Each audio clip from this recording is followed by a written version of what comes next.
Hello नमस्कार प्यारे दोस्तों, आप सभी का स्वागत है आज के इस क्लास में। आज हम सभी बात करने वाले हैं भारत में पुर्तगाली कंपनी के आगमन के बारे में। जैसा कि आप सभी जानते हैं कि हमारा सिपाही बैच चल रहा था और उसकी आज क्लास नंबर 2 है।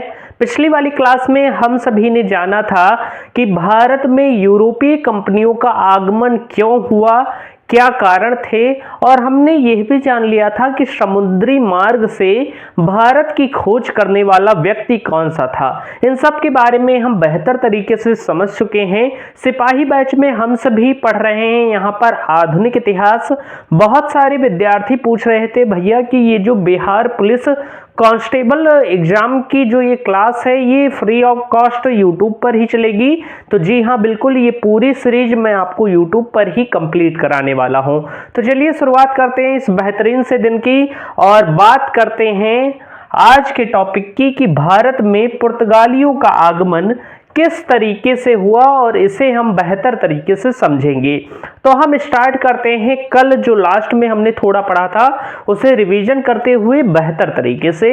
अगर मैं बात करूं तो मैंने आपको बताया था जैसा कि आज हमें पढ़ना है भारत में पुर्तगालियों के आगमन के बारे में। तो मैंने कल वाली क्लास में आपको बताया था कि 17 मई 1498 को भारत में एक पुर्तगाली नाविक आता है जिसका नाम है वास्को डिगामा।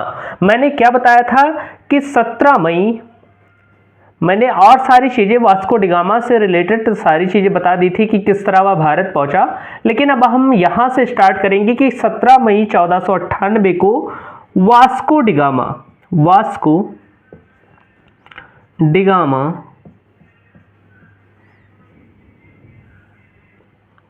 भारत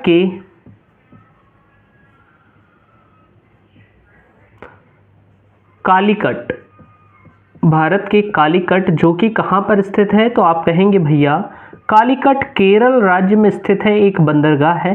तो कालीकट बंदरगाह में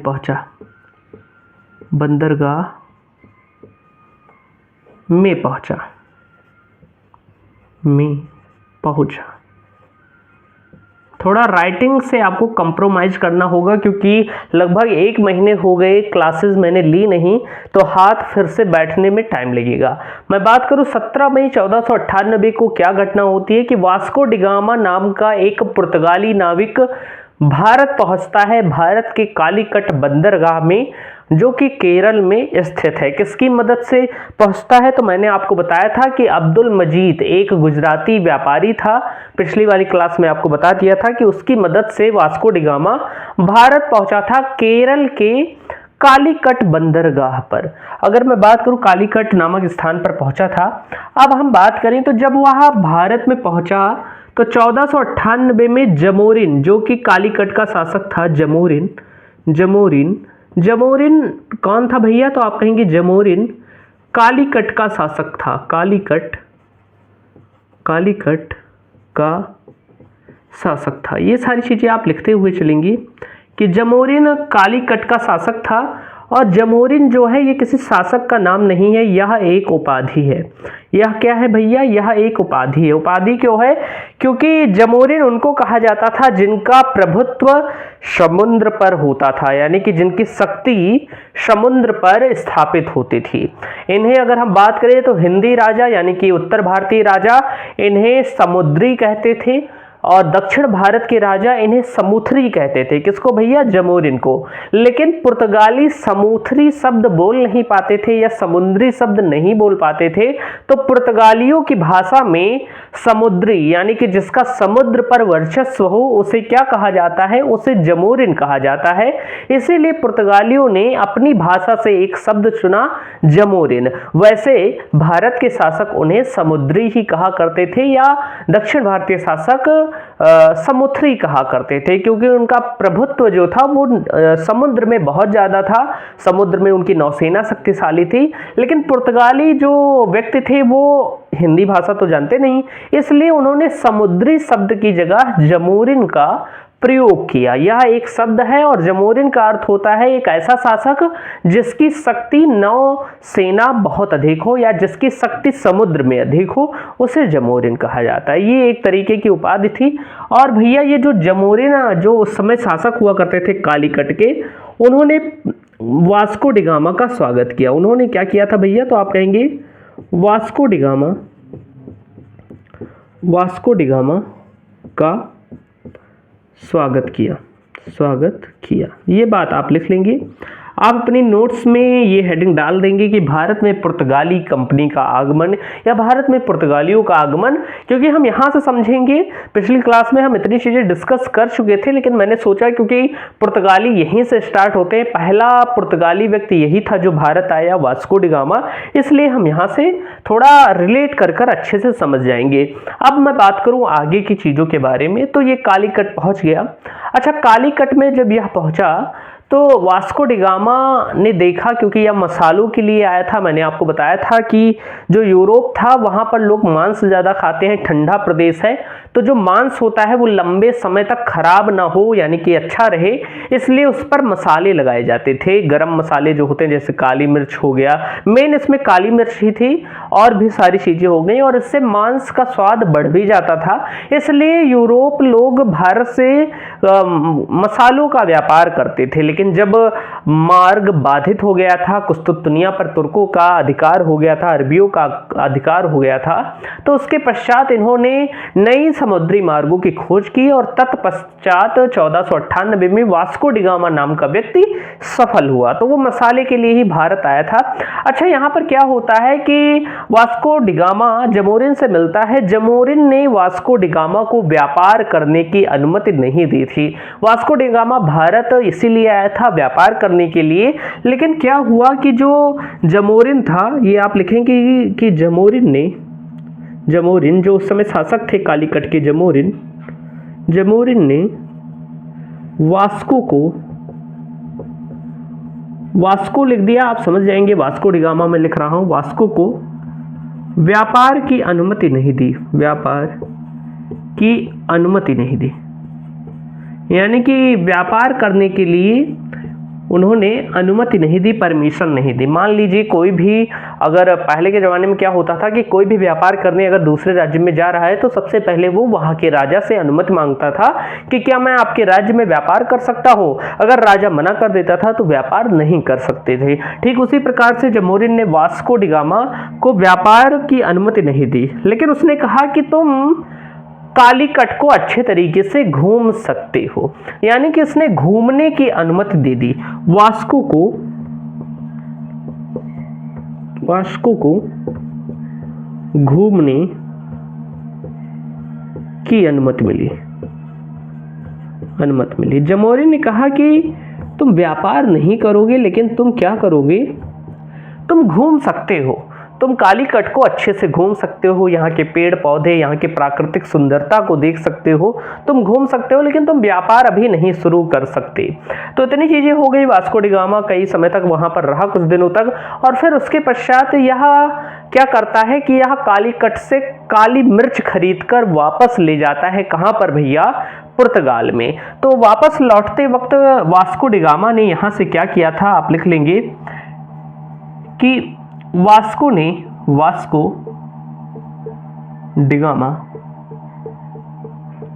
डी गामा ने कालीकट से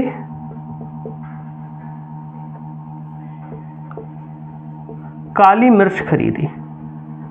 काली मिर्च गरम मसाले में आती है और बहुत ही महत्वपूर्ण थी। तो वास्को डी गामा ने कालीकट से क्या लिया, काली मिर्च खरीदता है, क्योंकि कालीकट में काली मिर्च ज़्यादा पैदा होती थी, तो उसने काली मिर्च ली और काली मिर्च खरीद कर वापस पुर्तगाल लौट गया। वापस पुर्तगाल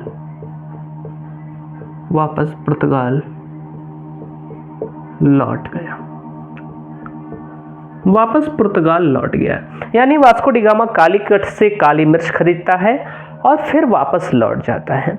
जब यह पुर्तगाल पहुंचा तो इसने जो काली मिर्च यहाँ से खरीदी थी उसे वहाँ पर बेच दी, और एक बहुत ही अचंभित चीज़ हुई। वो क्या थी कि इसे बहुत ज़्यादा फायदा मिला। यानी कि वास्को डी गामा ने जो भारत से काली मिर्च खरीदी थी उस काली मिर्च से 60 गुना ज़्यादा फायदा इसने कमाया।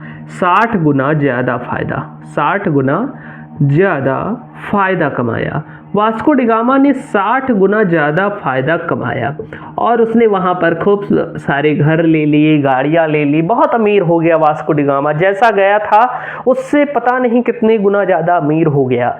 यानी कि काली मिर्च ही सिर्फ ले गया था एक सामान, और उसने 60 गुना ज़्यादा, यानी अपने जहाज़ों में काली मिर्च भरकर पुर्तगाल पहुँचा, और वहाँ पर इतनी ज़्यादा डिमांड थी मसालों की कि काली मिर्च को उसने 60 गुना ज़्यादा फायदे में क्या किया, बेचा। कहने का मतलब कि अगर यहाँ पर 1 रुपए की काली मिर्च थी तो वहाँ पर 60 रुपए की हो गई। यानी ऐसे समझ लीजिए, अगर यहाँ 1000 रुपए की काली मिर्च थी तो वहाँ पर 60,000 रुपए की हो गई। सोच लीजिए कितना ज़्यादा रुपए का फ़ायदा हुआ वास्को डी गामा को। और जब यह बात अन्य पुर्तगालियों को पता चली, और भी लोगों को पता चली, तो और भी पुर्तगाली व्यापारी भारत आने के लिए प्रेरित हुए। उनकी मनसा हुई कि हम भी भारत में जाएंगे क्योंकि बहुत ज़्यादा फ़ायदा है इस व्यापार में, तो बहुत ज़्यादा फ़ायदा है। तो इसी क्रम में अब क्या होगा, धीरे धीरे और भी यूरोपीय कंपनियां भारत की ओर अग्रसर होंगी, क्योंकि भारत में मसाले बहुत ज़्यादा पाए जाते थे, और आगे चलकर यहाँ पर कपड़ों का भी व्यापार होगा। भारत एक बड़ा बाजार भी बनेगा जहां पर यूरोपीय कंपनियां अपने सामानों को बेचेंगी।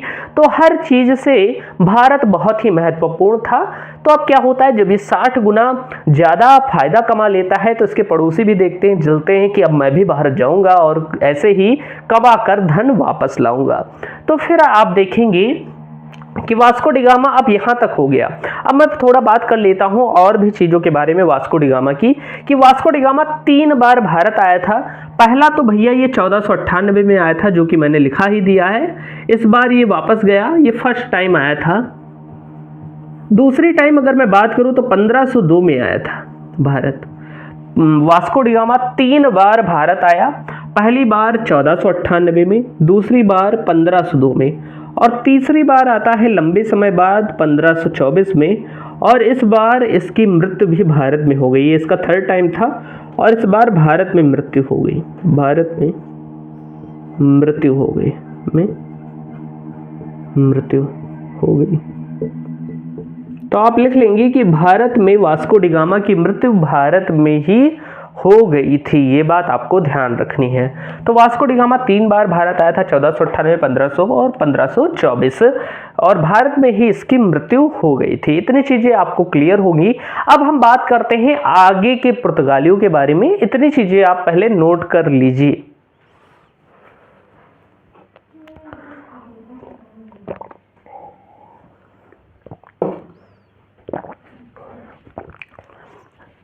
चलिए बात करते हैं हम आगे की चीज़ों के बारे में। इसे मैं इरेज कर देता हूं और आगे की चीज़ों के बारे में बात करते हैं।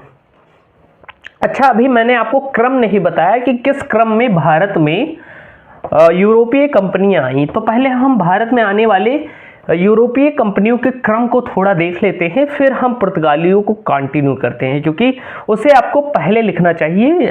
थोड़ा मैं ध्यान से उतर गया, मैं आपको बता देता हूँ वो चीज़ें कि पहले हम भारत में आने वाली पुर्तगाली कंपनियों के क्रम को देख लेते हैं। इसे इरेज किया। भारत में आने वाली, आप या तो नोट्स की शुरुआत में या बीच में ही नोट कर लिख लीजिएगा, ऐसे नोट बनाकर, कि भारत में आने वाली यूरोपीय कंपनियों का क्रम। भारत में आने वाली यूरोपीय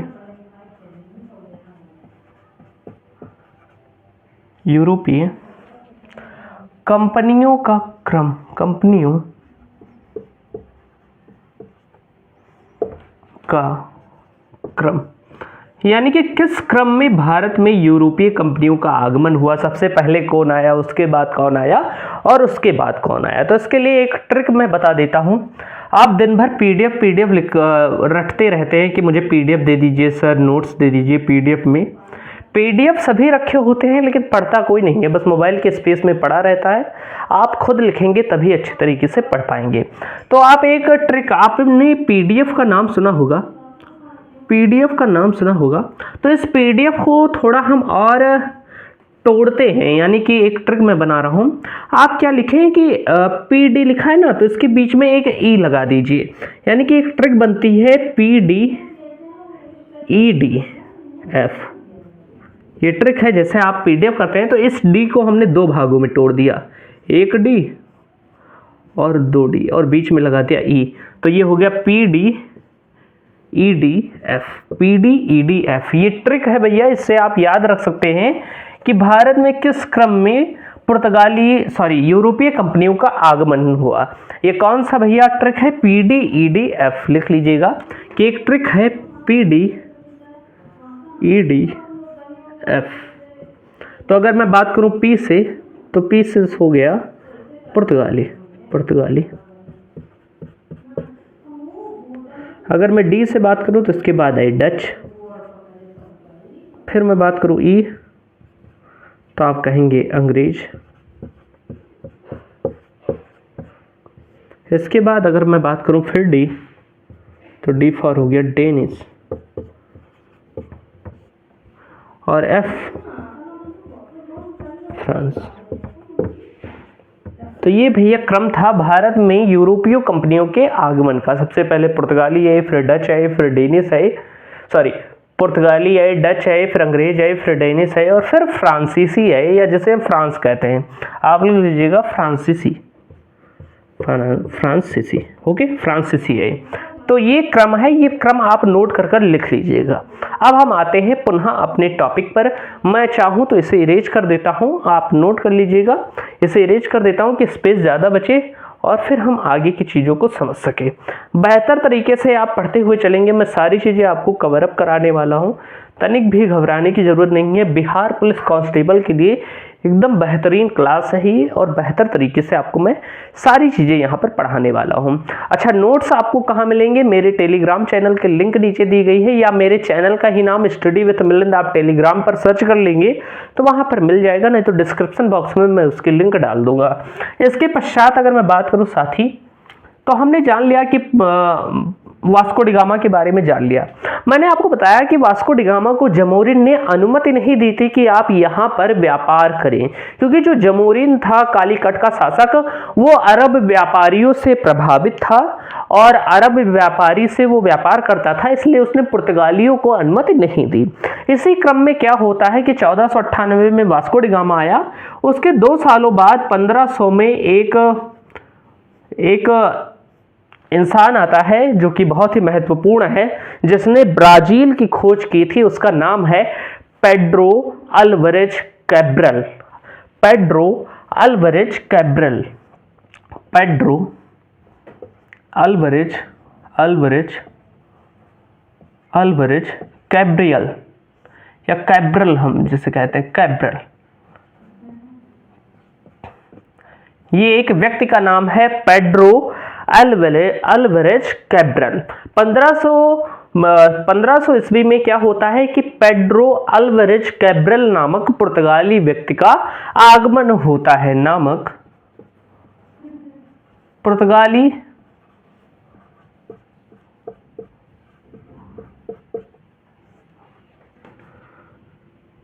व्यक्ति, या आप कह सकते हैं नाविक, पुर्तगाली नाविक का आगमन होता है। ये ऑफिसर भी था, यानी पुर्तगालियों में ये ऑफिसर भी था, ये बात आप ध्यान रखिएगा।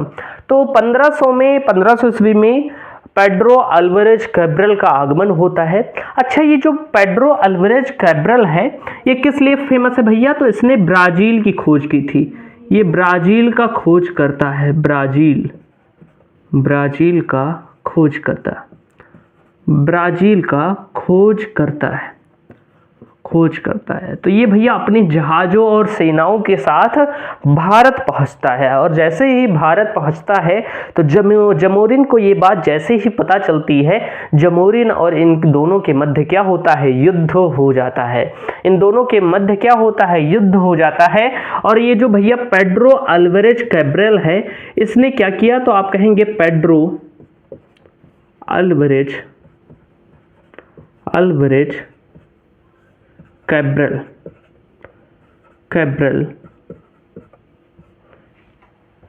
कैब्रल ने पेड्रो अल्वारेज कैब्रल ने क्या किया भैया, तो अरबियों तथा जमोरिन को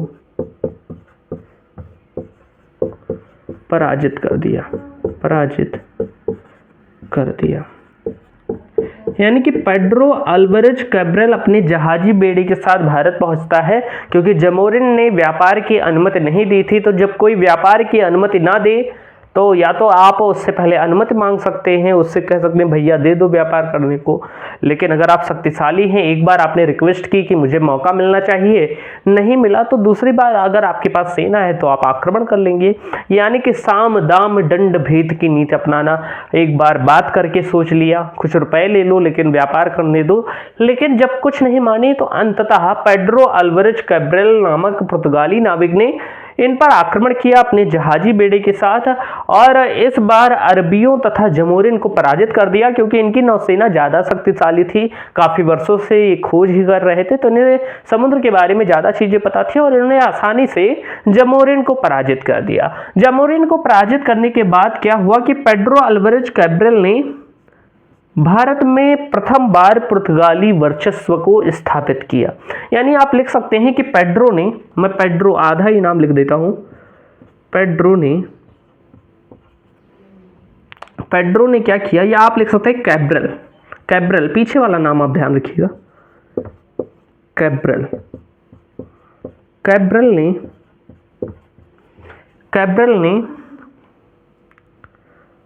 कैब्रल ने कोचीन तथा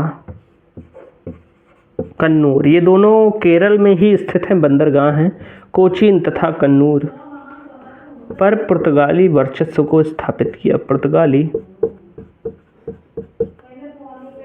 वर्चस्व को स्थापित किया।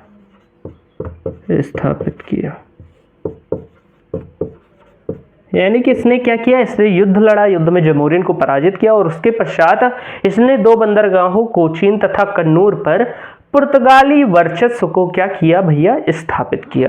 तो ये एक महत्वपूर्ण घटना थी, जिसके बाद पहली बार पुर्तगालियों ने किसी क्षेत्र को जीता और यहाँ पर अपना वर्चस्व स्थापित किया। इसके पश्चात आप देखेंगे साथ ही कि पूछा जाता है कि पुर्तगालियों की प्रथम फैक्ट्री कहाँ पर स्थापित हुई। तो आप लिख लेंगे कि पुर्तगालियों की प्रथम फैक्ट्री, अगर आपसे पूछा जाए कि पुर्तगालियों की प्रथम फैक्ट्री कहाँ पर स्थापित हुई, तो आप कहेंगे पुर्तगालियों की प्रथम फैक्ट्री कोचीन में स्थापित हुई थी। 1503 में।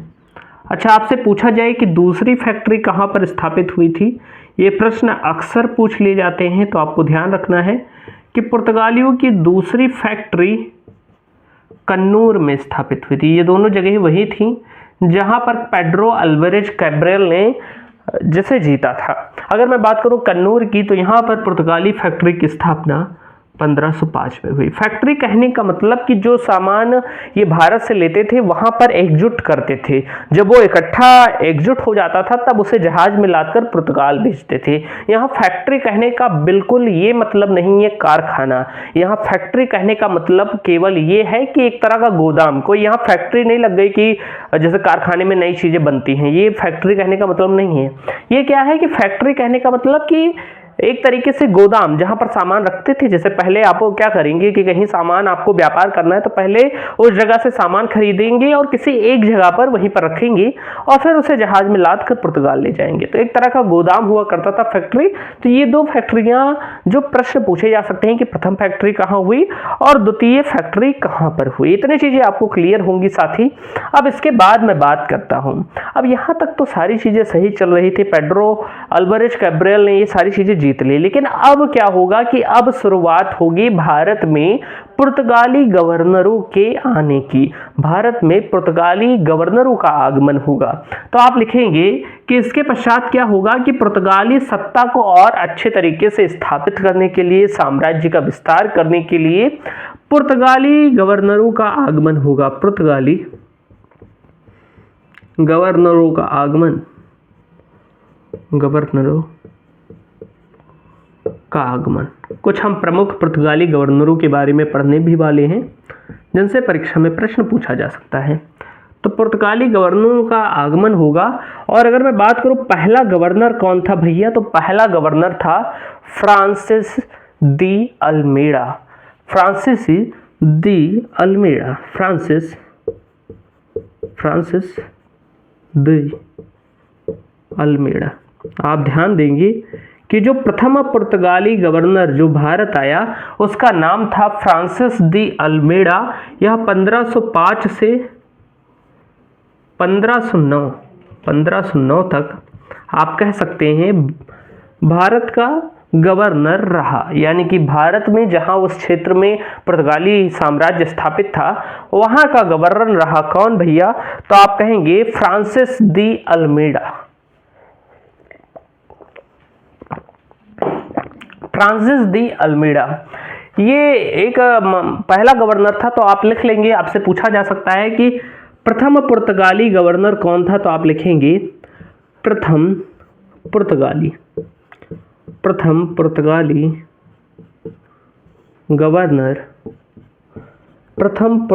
गवर्नर कौन था भैया, तो फ्रांसिस दी अल्मेडा ही था प्रथम पुर्तगाली गवर्नर। इतनी चीज़ें आप नोट करिए, मैं चेक कर लेता हूं क्योंकि स्पेस कम है। मैं देख लेता हूं वीडियो सही चल रही है।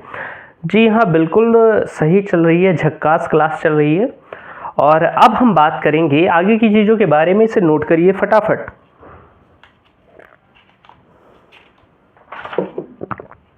चलिए बात करते हैं आगे की चीज़ों के बारे में। प्यास बहुत लगती है, अब धीरे धीरे गर्मी भी शुरू होने वाली है। वैसे बहुत ज़्यादा गर्मी ही होने लगी है, पंखा चलाना पड़ता है। थोड़ा मुझे जुकाम भी था। उम्मीद है आपको ये क्लासेस अच्छे तरीके से समझ में आ रही होंगी। हमारा सिपाही बैच आपके लिए अच्छा काम कर रहा होगा।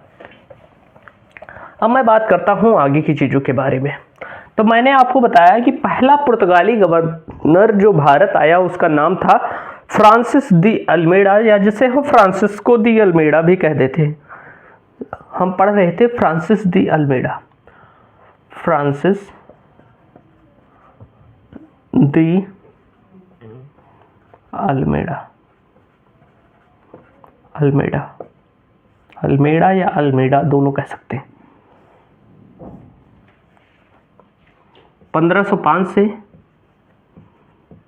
1509 मैंने लिखा ही दिया है कि ये प्रथम पुर्तगाली गवर्नर था। अब इसकी कुछ नीतियां थी, इसने शांत जल की नीति अपनाई। यहां से प्रश्न पूछा जा सकता है कि पुर्तगाली किस गवर्नर ने शांत जल की नीति अपनाई थी, तो इसने भैया फ्रांसिस दी अल्मेडा ने शांत जल की नीति अपनाई। शांत जल की नीति अपनाई। आपसे पूछा जाएगा कि शांत जल की नीति किस पुर्तगाली गवर्नर ने अपनाई थी, तो आप कहेंगे Francis de Almeida. Francis de Almeida ने शांत जल की नीति अपनाई थी। इसे हम ब्लू वाटर पॉलिसी भी कहते हैं। ये बात आप लिख लेंगे कि इसे हम क्या कहते हैं, इसे हम blue water policy, blue water policy भी कहते हैं। ये बात आप ध्यान रखिएगा कि इसी को हम ब्लू वाटर पॉलिसी कहते हैं। ये क्या थी भैया, ब्लू वाटर पॉलिसी क्या थी या शांत जल की नीति क्या थी। तो ये जैसे ही गवर्नर बना भारत का, तो इसने सबसे पहले ब्लू वाटर पॉलिसी अपनाई, यानी कि शांत जल की नीति अपनाई। शांत जल की नीति यह कहते थे कि भारत के हिंद तथा अरब महासागर के क्षेत्र में अगर कोई भी जहाज होकर जाएगा तो उसके लिए उस जहाज को टैक्स देना पड़ेगा, नहीं तो पुर्तगाली उस पर क्या करेंगे भैया, आक्रमण कर देंगे। यह नीति क्या थी कि हिंद महासागर तथा अरब महासागर पर पुर्तगाली एकाधिकार को स्थापित करने के लिए थी। यानी कि ब्लू वाटर पॉलिसी किस लिए अपनाई गई, तो आप कहेंगे हिंद महासागर, हिंद महासागर तथा अरब महासागर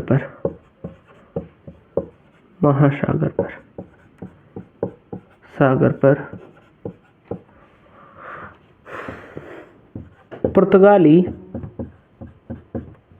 एकाधिकार स्थापित करना। कारण क्या था इसको लागू करने का? तो वो एकाधिकार स्थापित करना चाहते थे, पुर्तगाली एकाधिकार स्थापित करना। ये बात आप समझ जाएंगे, करना उम्मीद है। यानी आप देखेंगे कभी भी इंडिया के मैप को मैं वैसे ही समझाने के लिए आपको बता देता हूँ। तो इधर आप देखेंगे नीचे की तरफ हिंद महासागर है, हिंद महासागर, दक्षिण की तरफ हिंद महासागर है। इधर आपको अरब महासागर मिल जाएगा, पश्चिम की तरफ अरब महासागर। तो ये शांत जल की नीति अपनाई गई और इसमें कहा गया कि अगर कोई भी जहाज, चाहे वो किसी भी देश का जहाज हो, अगर कोई भी जहाज अरब महासागर या हिंद महासागर से होकर भी गुजरेगा तो पुर्तगालियों को टैक्स देना होगा उस जहाज को, यानी तो उसे टैक्स देना पड़ेगा। इसमें यही कहा गया कि यदि कोई जहाज, आप लिख लेंगे, यदि कोई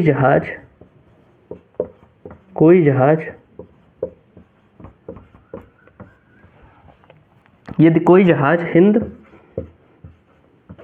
तथा अरब महासागर से होकर गुजरेगा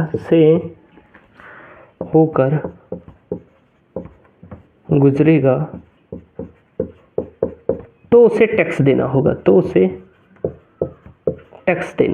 टैक्स देना होगा। किसे टैक्स देना होगा? तो पुर्तगालियों को। यानी कि अगर मेरा जहाज, मान लीजिए मेरा जहाज यहाँ से होकर भी गुजर रहा है, या तो भारत आ रहा है या तो यहाँ से ऐसे होकर ही गुजर रहा है इस रास्ते से, तो मुझे क्या करना होगा कि मुझे पुर्तगालियों को टैक्स देना होगा। ओके, पुर्तगालियों को टैक्स देना होगा। ये समझाने के लिए मैंने बताया था, आपको समझ आ गया होगा। मैं इसे रीच कर देता हूँ। तो ये एक तरह का टैक्स वाला प्रोसेस था कि हिंद महासागर और अरब महासागर से कोई भी व्यापारी होकर गुजरेगा तो उसे पुर्तगालियों को टैक्स देना होगा, यानी एक टैक्स लगेगा, नहीं तो पुर्तगाली सेना उन जहाजों पर आक्रमण कर देगी। अच्छा, इसने क्या किया था? इसने कार्टेज पद्धति की भी शुरुआत की थी। तो आप लिख लेंगे, इसने कार्टेज पद्धति की भी शुरुआत की।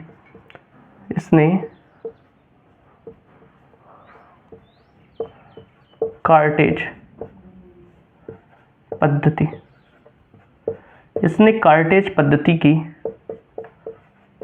शुरुआत की। ये कौन सी पद्धति थी भैया? तो अगर मैं बात करूं, कार्टेज पद्धति एक तरह का पास होता था। ये जो कार्टेज पद्धति है या कार्टेज की शुरुआत की आप कह सकते हैं, पद्धति ना लिखिए, इसने कार्टेज की शुरुआत की, ये भी लिख सकते हैं। तो कार्टेज पद्धति एक तरह का पास होता था। क्या होता था? पास होता था। यानी कि अगर आपको भारत में व्यापार करने के लिए आना है या हिंद या अरब महासागर से होकर भी गुजरना है तो आपके पास ये पास होना चाहिए। ये पास अगर होगा तो पुर्तगाली सेना आप पर आक्रमण नहीं करेगी, नहीं तो आपके जहाज को लूट लेगी। यानी कि क्या था कि ये पास में था कि अगर ये पास आपके पास होगा, कार्टेज होगा आपके पास, यानी एक तरह का कार्ड या पत्र होता था, तो इससे क्या होगा कि आपके जहाज की रक्षा पुर्तगाली सेना करेगी। आपके जहाज की रक्षा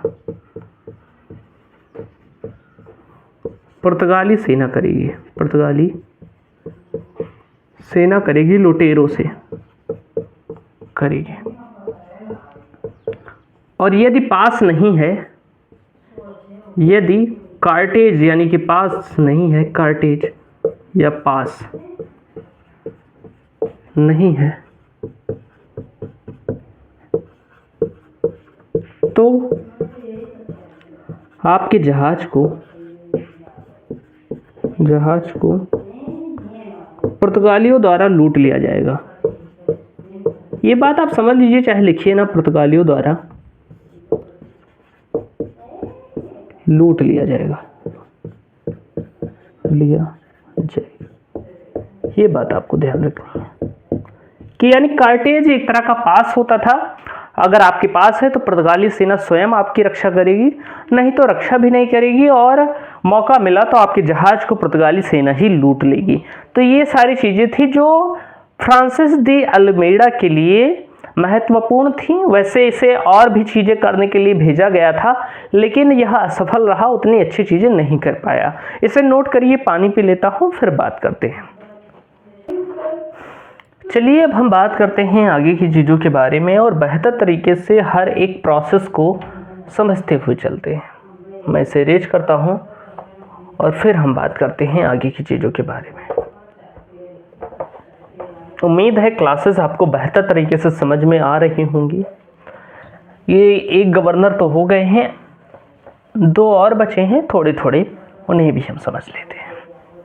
अब भैया इनका कार्यकाल समाप्त हुआ और इसके बाद आएंगे एक नए गवर्नर 1509 में ही।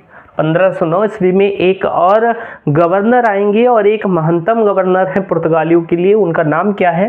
तो आप कहेंगे अल्फांसो दी अल्बुकर्क। थोड़ा आपको नाम अजीब लग रहा होगा, उसके लिए माफ़ी चाहता हूँ। आप 1-2 बार पढ़ेंगे तो आपको समझ में आ जाएगा। अभी सब नए नए नाम होंगे। अल्फांसो दी अल्बुकर्क, अल्बुकर्क, या आप पीछे का ही याद रखिए, अल्बुकर्क।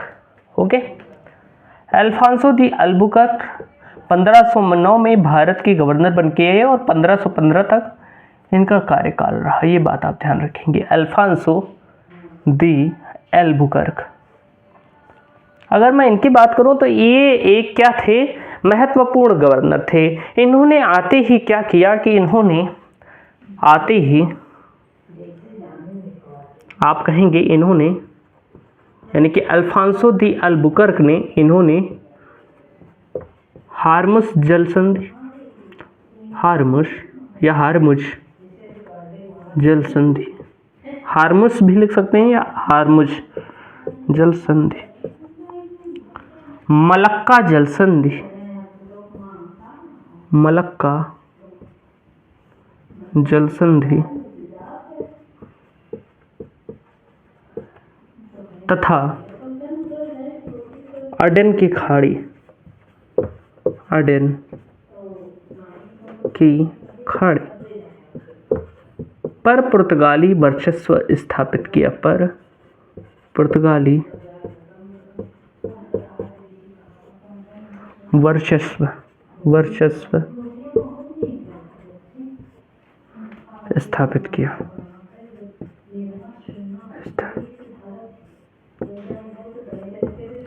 यानी कि गवर्नर बनते ही इसने सबसे पहला महत्वपूर्ण कार्य क्या किया, किसने हार्मुज जल संधि, मलक्का जल संधि तथा अडेन की खाड़ी पर वर्चस्व स्थापित कर लिया। इसके लिए आपको इंडिया का मैप देखना होगा। आधा ही बनाता हूं मैं क्योंकि उतने में ही काम हो जाएगा। ये मान लीजिए इंडिया का जो नीचे का पोर्शन है वो बना हुआ है। तो आप देखेंगे कि इधर आपको फारस की खाड़ी के पास, या आप कहेंगे फारस के पास जो है फारस की खाड़ी, यहाँ पर मिल जाएगी हार्मुज जल संधि। ओके, इधर आप देखेंगे तो यहाँ पर मिल जाएगी आपको अडेन की खाड़ी,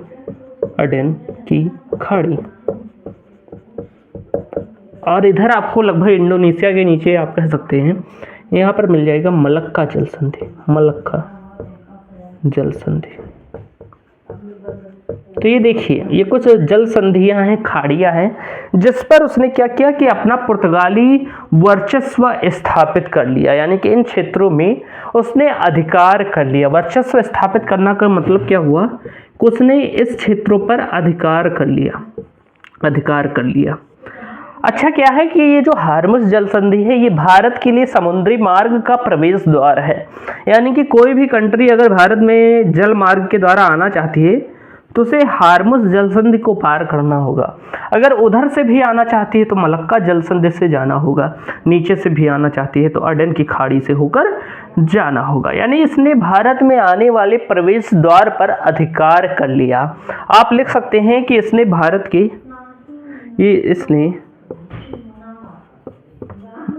की प्रवेश द्वार पर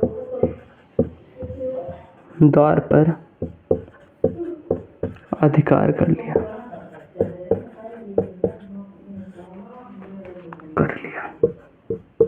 यानी कि अगर कोई भी भारत से बाहर जाना चाहता है तो उसे इसे क्रॉस करना होगा, और भारत में समुद्री मार्ग से प्रवेश भी करना चाहता है तो उसे हार्मुज जल संधि, अडेन की खाड़ी, मलक्का जनसंधि किसी ना किसी से होकर गुजरना ही पड़ेगा। यानी भारत आने के लिए आपको इन तीनों चीजों में से एक जगह से होकर गुजरना ही पड़ेगा, और इसीलिए कहते हैं कि इसने भारत के प्रवेश द्वार पर ही कब्जा कर लिया।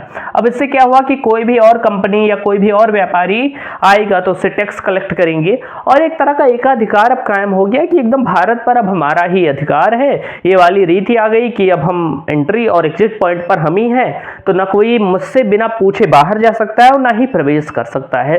तो इस तरीके से इसने क्या किया कि अधिकार किया था, इसलिए इसे पुर्तगाली सत्ता का वास्तविक संस्थापक भी कहते हैं। परीक्षा में आपसे पूछा जाए कि किस गवर्नर को पुर्तगाली सत्ता का वास्तविक संस्थापक कहते हैं, तो आप कहेंगे अल्फांसो दी अल्बुकर्क को।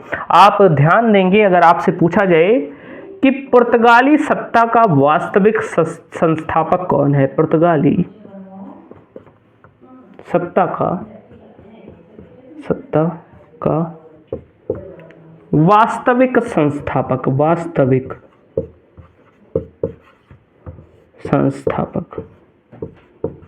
आपसे कभी भी पूछा जाए कि पुर्तगाली सत्ता का वास्तविक संस्थापक कौन है, तो आप एकदम अच्छे से कहेंगे कि पुर्तगाली सत्ता का वास्तविक संस्थापक है अल्फांसो दी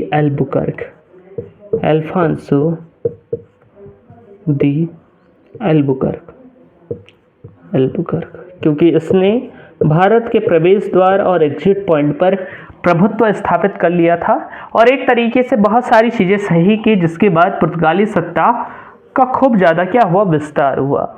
इसी के क्रम में आप देखेंगे कि इसने एक और महत्वपूर्ण चीज़ें की थी कि जैसे इसने 1510 में गोवा को जीत लिया था। आपसे पूछा जाएगा कि पुर्तगालियों ने गोवा पर अधिकार कब किया, तो आप कहेंगे 1510 में। कौन गवर्नर था भैया, तो उस समय गवर्नर था अल्फांसो दी अल्बुकर्क, जिसका शासनकाल 1509 से 1515 के मध्य था, तो 1510 इसी के मध्य में आएगा। तो 1510 में गोवा पर अधिकार कर लिया। अल्बुकर्क ने क्या किया, अल्बुकर्क ने बीजापुर के शासक, भैया जो ये गोवा था ये बीजापुर में आता था, तो बीजापुर के शासक यूसुफ आदिल शाह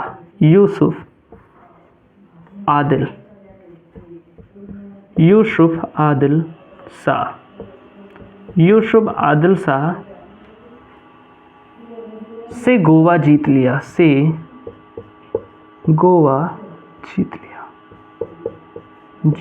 यानी एक पुर्तगाली गवर्नर ने पुर्तगाली साम्राज्य का बहुत ज़्यादा विस्तार किया। अल्फांसो दी अल्बुकर्क ने, इसने गोवा जैसे प्रांत को ही जीत लिया यूसुफ आदिल शाह से। आप देखेंगे कि इनके दोनों के मध्य एक युद्ध होगा।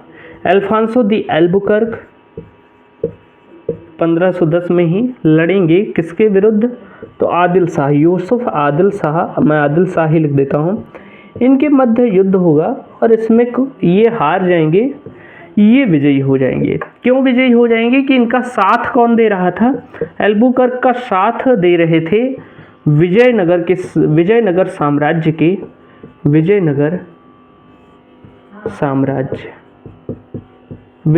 साम्राज्य के शासक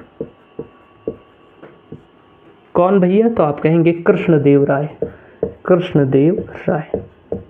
अल्बुकर्क का साथ कौन दे रहा था, तो कृष्णदेव राय दे रहे थे, क्योंकि अल्बुकर्क और कृष्णदेव राय में बहुत ही ज़्यादा मित्रता थी। आपसे पूछा जाएगा कि किस पुर्तगाली गवर्नर के साथ कृष्णदेव राय की मित्रता थी, तो वो है अल्फांसो दी अल्बुकर्क। और क्योंकि विजयनगर साम्राज्य का प्रतिद्वंदी था बीजापुर साम्राज्य, बीजापुर राज्य था, और वहाँ के शासक आदिल शाह के साथ युद्ध में अल्बुकर्क की मदद विजयनगर शासक कृष्णदेव राय ने की, और इस युद्ध में आदिल शाह पराजित हो गया और इसके बाद गोवा पर अधिकार कर लिया। 1510 में गोवा जीत लिया। 1510 में मैंने बताया गोवा पर अधिकार, ये बात आप ध्यान रखेंगे, गोवा पर अधिकार। अब इतनी चीजें आपको पता चल गई होंगी और बेहतर तरीके से समझ में भी आई होंगी। नोट करिए, फिर मैं इरेज करता हूँ। अब हम बात करते हैं आगे की चीज़ों के बारे में। इतनी चीज़ें आपको क्लियर हो गई, फटाफट हम इस टॉपिक को ख़त्म करते हैं बेहतर तरीके से। क्लास देखिए, एक टॉपिक को एक दिन में ख़त्म करने का मैं पूर्णतः प्रयास करूँगा, ज़्यादा लंबा खींचूंगा नहीं कि सिलेबस जल्दी कंप्लीट हो, फिर मैं और भी सब्जेक्ट आपको पढ़ा सकूँ। इसके नोट्स मैं आपको टेलीग्राम चैनल पर पक्का दे दूंगा, बस आप एक बार कमेंट जरूर कर दीजिएगा कि सर नोट्स डाल दीजिए। इसके और एक दो प्रमुख कार्य थे। किसने सती प्रथा को रोक दिया था? आपसे पूछा जाएगा कि किस पुर्तगाली गवर्नर ने सती प्रथा पर रोक लगाई? तो अल्फांसो दी अल्बुकर्क, आप लिखेंगे अल्बुकर्क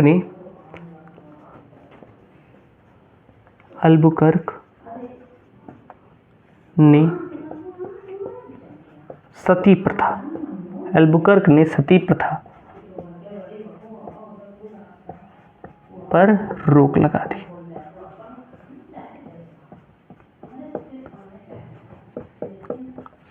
ये प्रश्न आपसे पूछा जा सकता है कि किस पुर्तगाली गवर्नर ने सती प्रथा पर रोक लगाई थी? तो वो था अल्बुकर्क। क्यों लगाई थी भैया? क्योंकि ये एक तरह से भारत में पुर्तगालियों को बसाना चाहता था, लेकिन पुर्तगाली लोग भारत आना नहीं चाहते थे, सिर्फ पुरुष आते थे। इसलिए इसने कहा कि जो पुर्तगाली हैं वो भारतीय महिलाओं के साथ विवाह करें, लेकिन यह नीति असफल दिख रही थी क्योंकि जो महिलाएं हैं वो विवाह नहीं करना चाहती थी। अच्छा, जो सती प्रथा वाली महिलाएं थी जिनके पति मर चुके हैं, जो विधवा हैं, उनको जीने का ही अधिकार नहीं देती थी हमारी भारतीय कॉलोनी, या आप कह सकते हैं हमारी भारतीय समाज। सती प्रथा एक ऐसी नीति थी जिसमें विधवा को जीने का ही अधिकार नहीं था, उसके पति के साथ उसको जला दिया जाता था। इसलिए अल्बुकर्क ने सती प्रथा पर रोक लगा दी थी। कोई इसने दया का काम नहीं किया था, उसने इसलिए रोक लगाई थी कि भारत की महिलाएं तो वैसे ही पुर्तगालियों से विवाह नहीं कर रही हैं, लेकिन यदि सती प्रथा पर रोक लगा दी जाए तो जो विधवा महिलाएं हैं, जो जिन्हें जीने का ही अधिकार नहीं है, वो विवाह कर लेंगे पुर्तगालियों से। इसलिए उसने सती प्रथा पर रोक लगा दी थी। तो आपसे परीक्षा में यह भी पूछ सकता है कि किस गवर्नर ने पुर्तगाली पुरुषों को भारतीय महिलाओं से विवाह करने के लिए प्रेरित किया? तो वो था अल्फांसो दी अल्बुकर्क। ये भी आप लिख लीजिएगा कि अल्बुकर्क ने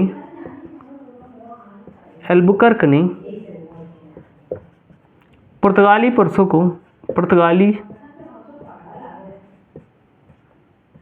पुर्तगालियों को भारतीय महिलाओं से विवाह करने के लिए कहा। भारतीय महिलाओं से विवाह करने को कहा, से विवाह करने को कहा। ये बात आप ध्यान रखेंगे। तो एक महत्वपूर्ण गवर्नर था, इसके बाद कोई भी अच्छे गवर्नर नहीं है। थोड़ा सा टेक्निकल इशू आ गया था, इसके लिए माफ़ी चाहूँगा। हम यहाँ तक पढ़ चुके थे अल्बुकर्क के बारे में, अब हम अगले गवर्नर के बारे में बात करेंगे। वीडियो ही रुक गई थी, उसके लिए माफ़ी चाहूँगा। अब मैं बात करता हूँ अगले गवर्नर के बारे में, जिसका नाम था नीनो दी कून्हा। अच्छा, क्या हुआ कि जैसे अल्बुकर्क के बाद और भी कोई महत्वपूर्ण गवर्नर नहीं आया बीच में, लास्ट में नीनो दी कून्हा आए। ये थोड़ा इंपॉर्टेंट थे क्योंकि इनके समय में एक महत्वपूर्ण घटना हुई, इसलिए इन्हें याद रखा जाता है। तो हम बहुत ज़्यादा डिटेल में नहीं पढ़ेंगे, हमें यूपीएससी की तैयारी नहीं करनी है कि हर गवर्नर को पढ़ें। अब देखिए 1529 तक ये रहा, 1515 तक ये रहा। अब इसके पश्चात बीच के गवर्नर उतने मायने नहीं रखते। इसके पश्चात आप देखेंगे नीनो दी कून्हा आएगा और ये 1529 में भारत का गवर्नर बन के आएगा। 1529 से लेकर 1538 तक लगभग यह भारत का गवर्नर बनकर रहता है। और इसके शासनकाल में एक महत्वपूर्ण घटना ये होती है कि 1530 में इसने क्या किया था? तो 1530 में इसके द्वारा गोवा को अपनी राजधानी बना लिया गया था। आपसे परीक्षा में पूछा जाएगा कि गोवा को पुर्तगाली साम्राज्य की राजधानी बनाने वाला गवर्नर कौन था? तो आप कहेंगे साथी, गोवा को पुर्तगाली साम्राज्य की राजधानी बनाने वाला गवर्नर नीनो दा कून्हा था। अच्छा, गोवा को जीता किसने था? तो गोवा को 1510 में अल्बुकर्क ने जीता था। जीता तो था अल्बुकर्क ने, लेकिन राजधानी किसने बनाया? नीनो दी कून्हा ने। तो आप लिखेंगे 1530 में पुर्तगाली साम्राज्य की राजधानी गोवा को बनाई, गोवा को बनाई। ये बात आप ध्यान रखेंगे, ये महत्वपूर्ण चीज है। अच्छा, 1535 में इसने क्या किया था, इसने हुगली पर भी अपना थोड़ा वर्चस्व स्थापित कर लिया था, यानी कि पुर्तगालियों का बंगाल में वर्चस्व स्थापित करने की शुरुआत नीनो दी कून्हा ने ही की थी। तो आप देखेंगे 1535 में हुगली पर, हुगली जो कि बंगाल में है, पर पुर्तगाली वर्चस्व स्थापित किया, वर्चस्व